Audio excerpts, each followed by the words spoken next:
Jacob Zuma, former President Thabo Mbeki and Sis Zanele Mbeki, the Speaker of the National Assembly, Comrade Balega Mbete, Archbishop Thabo Makgoba, the leadership of the African National Congress, led here by the Secretary General Gwede Mantashe, the former chair of the African Union, Dr. Nkosazana Dlamini Zuma, the former Deputy Chief Justice, Justice Dikgang Moseneke, the Mayor of Johannesburg, Councillor Herman Mashaba, Cabinet Ministers,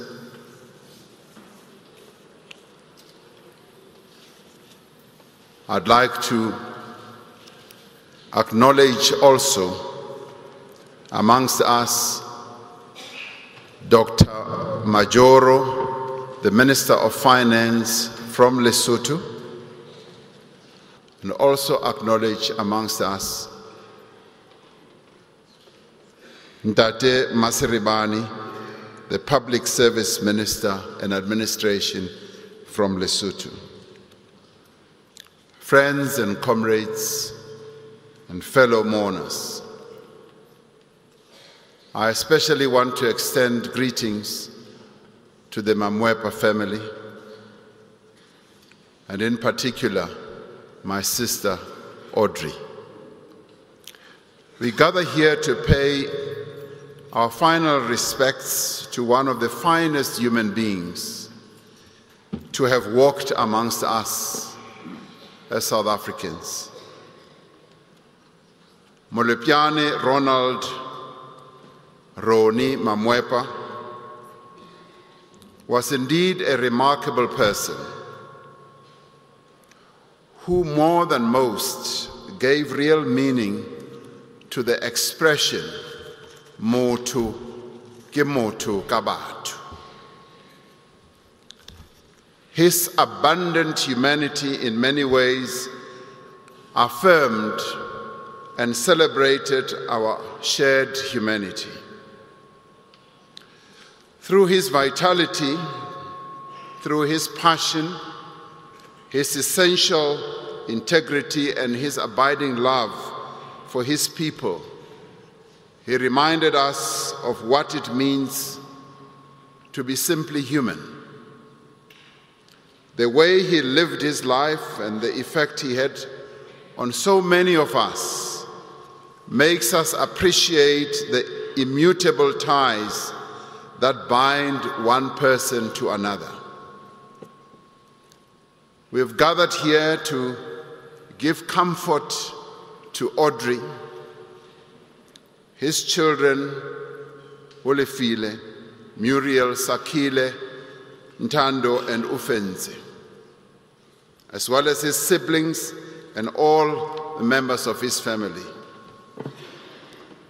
We wish to express our deep and abiding gratitude to them as a family for having shared Ronnie so generously with all of us as a nation. As we ease your pain with our presence here, with our prayers, with our messages of support to you as a family, we who knew him and we who worked with him are also here to comfort each other, because we too have suffered a great loss.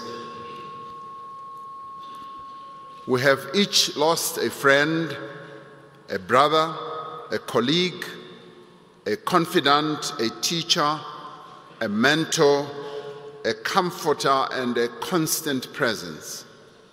Ronnie was a product of our struggle. He was born into a generation that was destined to rise and challenge the might of a repugnant and reviled system, and to rouse the people of this country to throw off the shackles of oppression and exploitation. His character, his consciousness, his resilience, and his capabilities were forged in the crucible of that struggle. In his own words, when he arrived on Robben Island as a teenager, he referred to himself as a tabula rasa, an empty slate. He had been drawn to political activity, he said, by a combination of anger, youthful bravado, and a burning desire to be free. Over the course of 5 years of incarceration, toughened by hardship and deprivation, nourished by solidarity and friendship, educated by the great leaders of our movement, his political thinking matured and his resolve hardened. Ronnie went into prison an activist.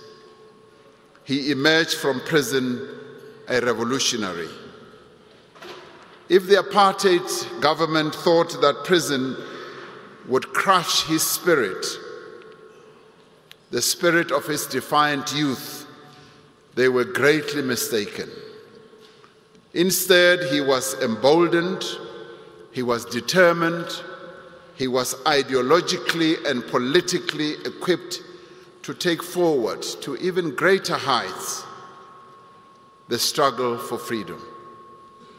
Ronnie's outstanding work ethic, the depth of his political understanding, and his growing talent as a media activist ensured that he would be given ever greater responsibilities for communicating the news and positions of various structures of the mass democratic movement.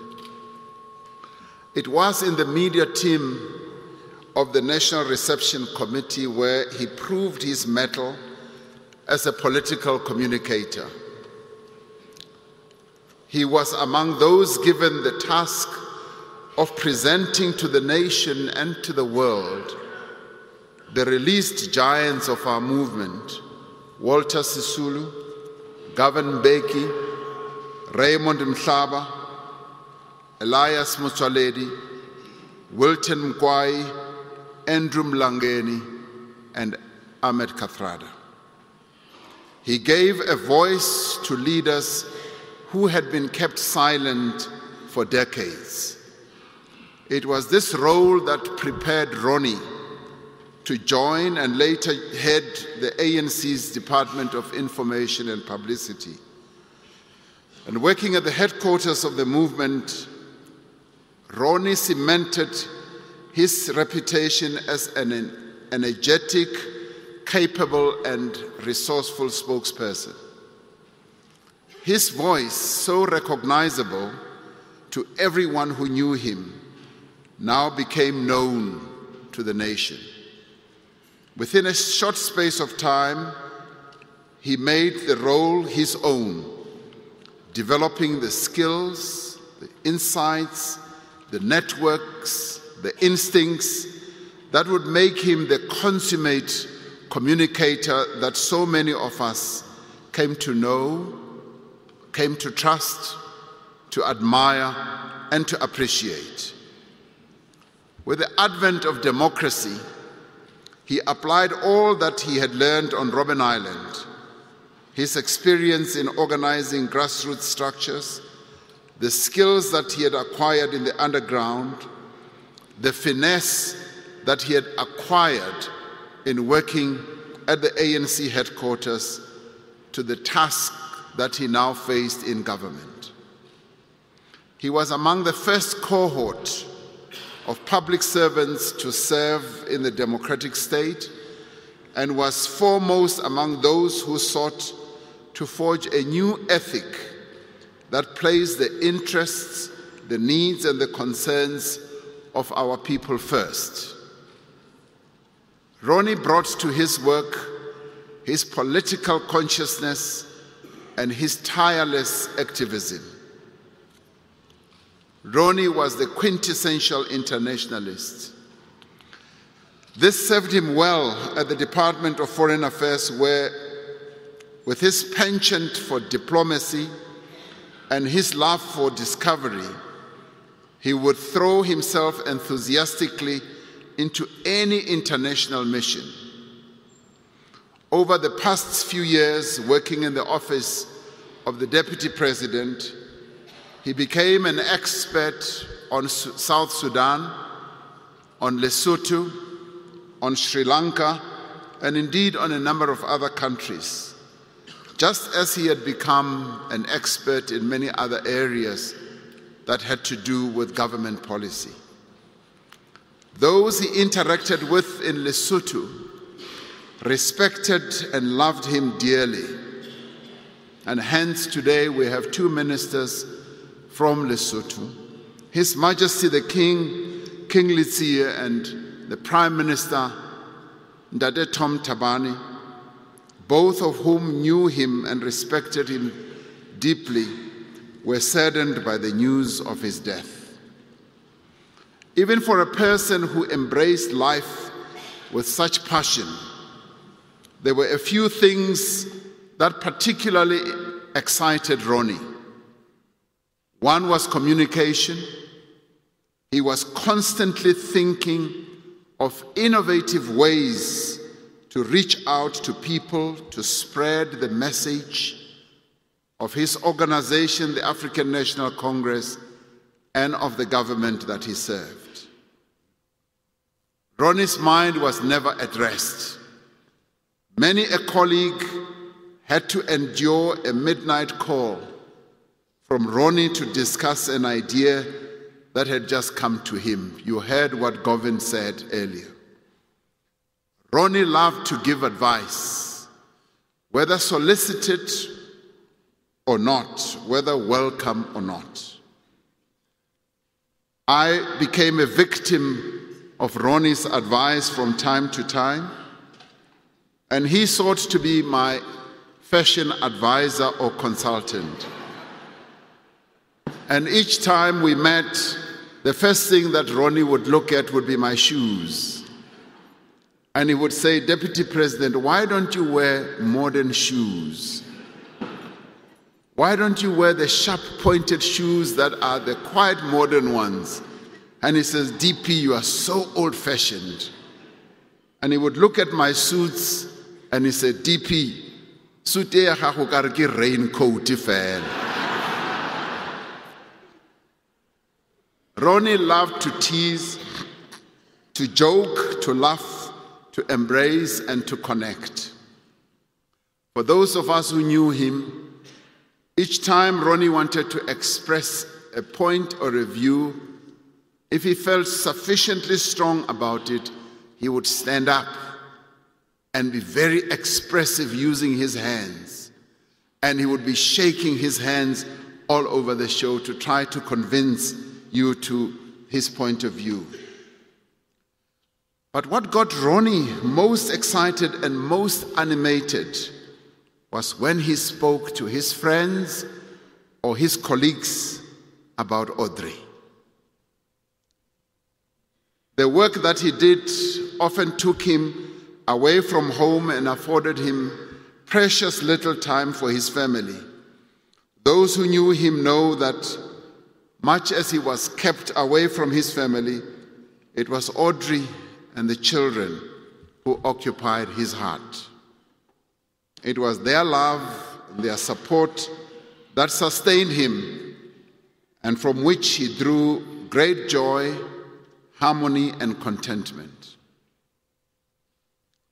Many of us have not heard anyone talk about Ronnie's fears or weaknesses. To us, Ronnie seemed to be this fearless warrior who feared nothing and who took no for an answer. But some of us who worked with him knew Ronnie's weaknesses. One of his weaknesses was his fear of flying.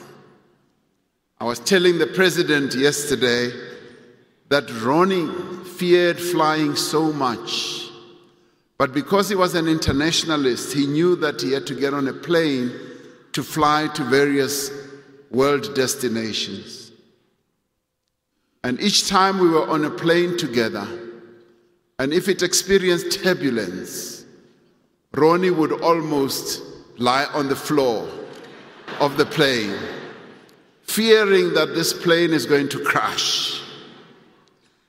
And it had to take a lot of tricks and beguile on my part to say to Ronnie, Ronnie, you always sit next to opposite Nogukanya Jele, my legal advisor.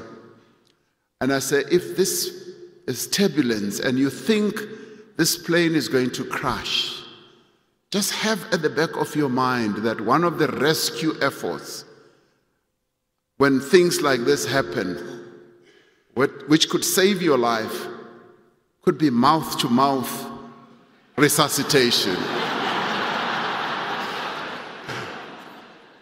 And that seemed to do the trick, because my sister Audrey, not that it ever meant anything, but each time there was turbulence on the plane, I would look at Ronnie looking at Nogukanya. It was as though he was hoping that the mouth-to-mouth was about to happen. So that was a great weakness on Ronnie's part.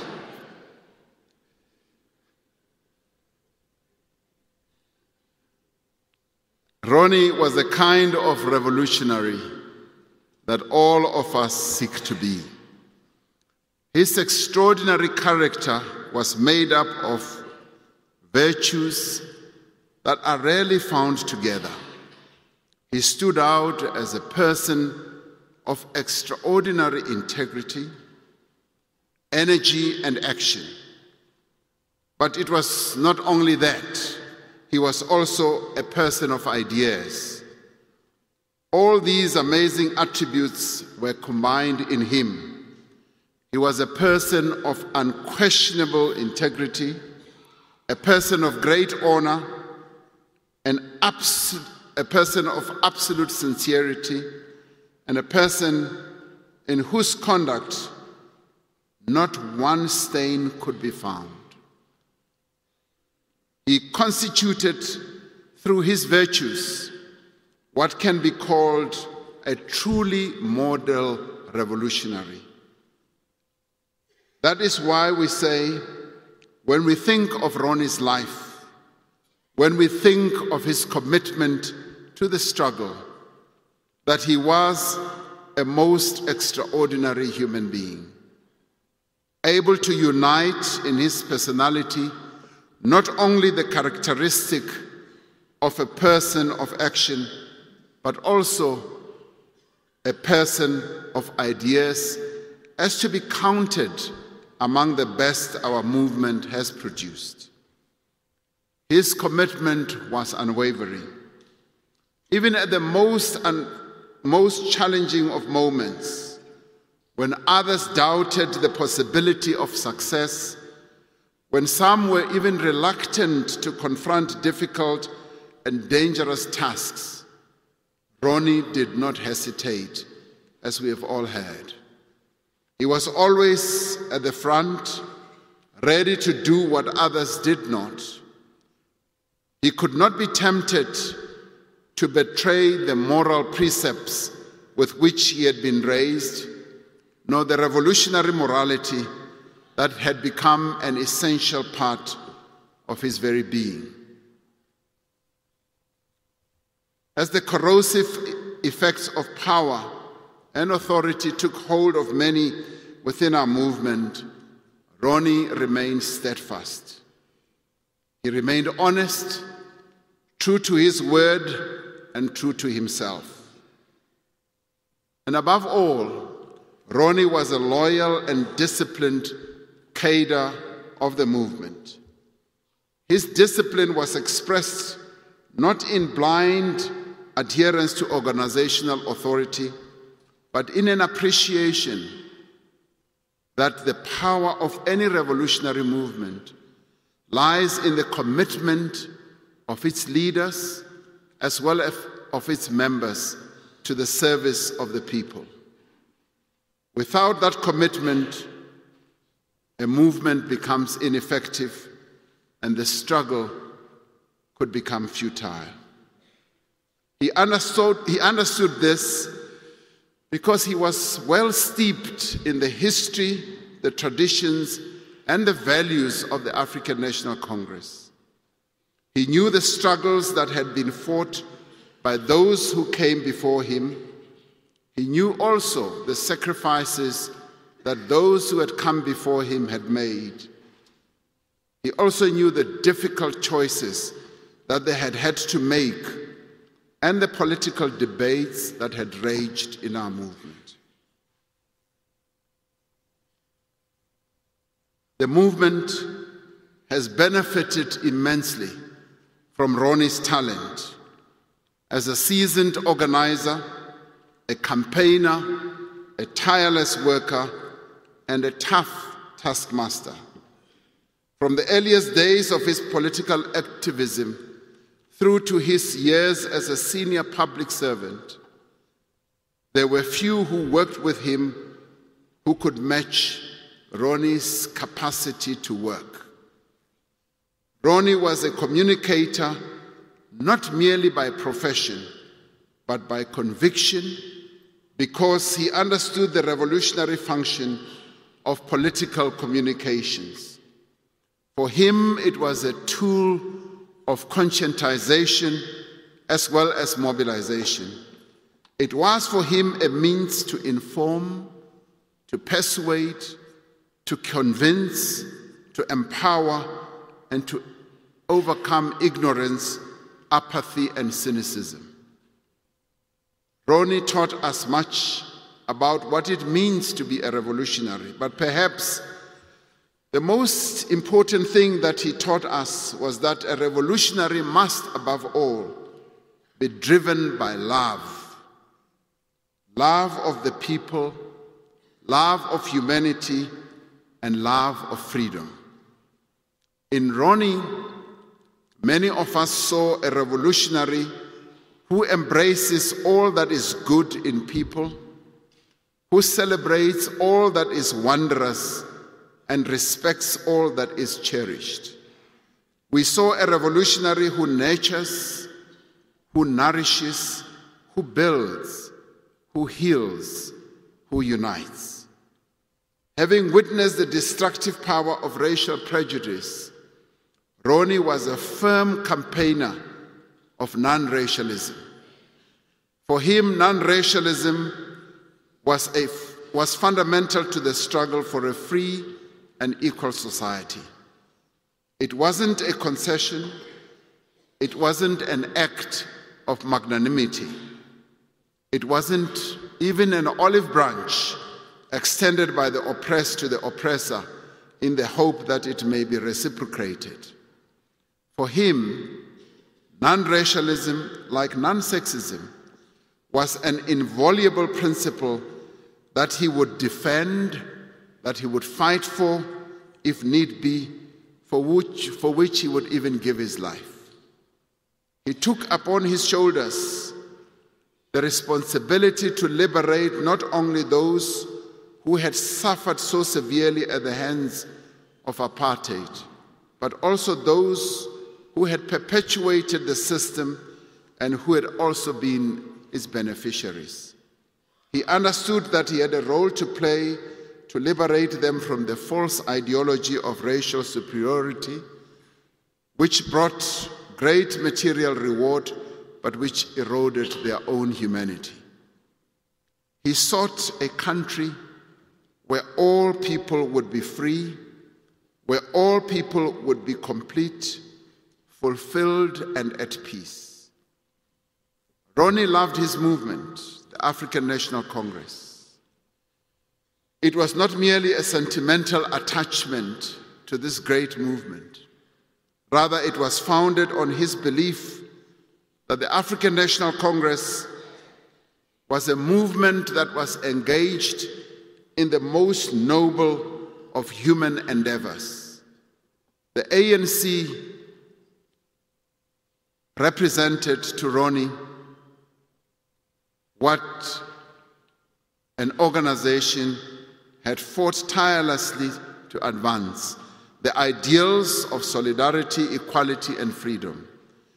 To Ronnie, the ANC was the custodian of the hopes and aspirations of the people of this country. He therefore devoted his entire life to building the movement as a more effective instrument in the hands of the people. For him, the unity of the people of South Africa and the unity of the movement that he so loved was paramount. He had an abiding conviction that this movement would continue to improve the lives of the people of our country. He was convinced that it would continue doing so, even in difficult times. He believed that even if, as this movement faced great challenges, there was reason to hope. His hope for this movement was based on the words of former President Oliver Tambo when he said in 1980, "The need for the unity of the patriotic and democratic movement of our country has never been greater than it is today. Our unity has to be based on honesty amongst ourselves, the courage to face reality, adherence to what has been agreed upon, but more importantly to principle." Ronnie has left us with an awesome responsibility to prove ourselves worthy of his confidence. He has left us with a responsibility to unite our movement, but more importantly to unite our nation. He has left us with the responsibility to heal whatever may be ailing this nation. As we bid farewell to Ronnie, as we reflect on the meaning of his life and his contribution, we are reminded of what Martin Luther King Jr. said. The ultimate measure of a man is not where he stands in moments of comfort and convenience, but where he stands at times of challenge and controversy. And indeed, it was at moments of great difficulty, during times that were fraught with conflict and peril, that Ronnie proved his worth. Today we lay to rest an outstanding revolutionary, a remarkable human being, a beloved friend, a husband, a father, a brother, and an ANC member who was proud of his ANC membership. Ronnie, my brother, my comrade, we will pick up your spear where it has fallen. We will complete the task which you dedicated your life to. We will build a free, just, equal, non-racial, non-sexist, united, and prosperous South Africa. This we promise you. We will never forget the lesson that your life has taught us, that we are human through each other. Hamba kahle mkhonto. Robala ka khotso Tau. May your beautiful soul rest in eternal peace. Thank you.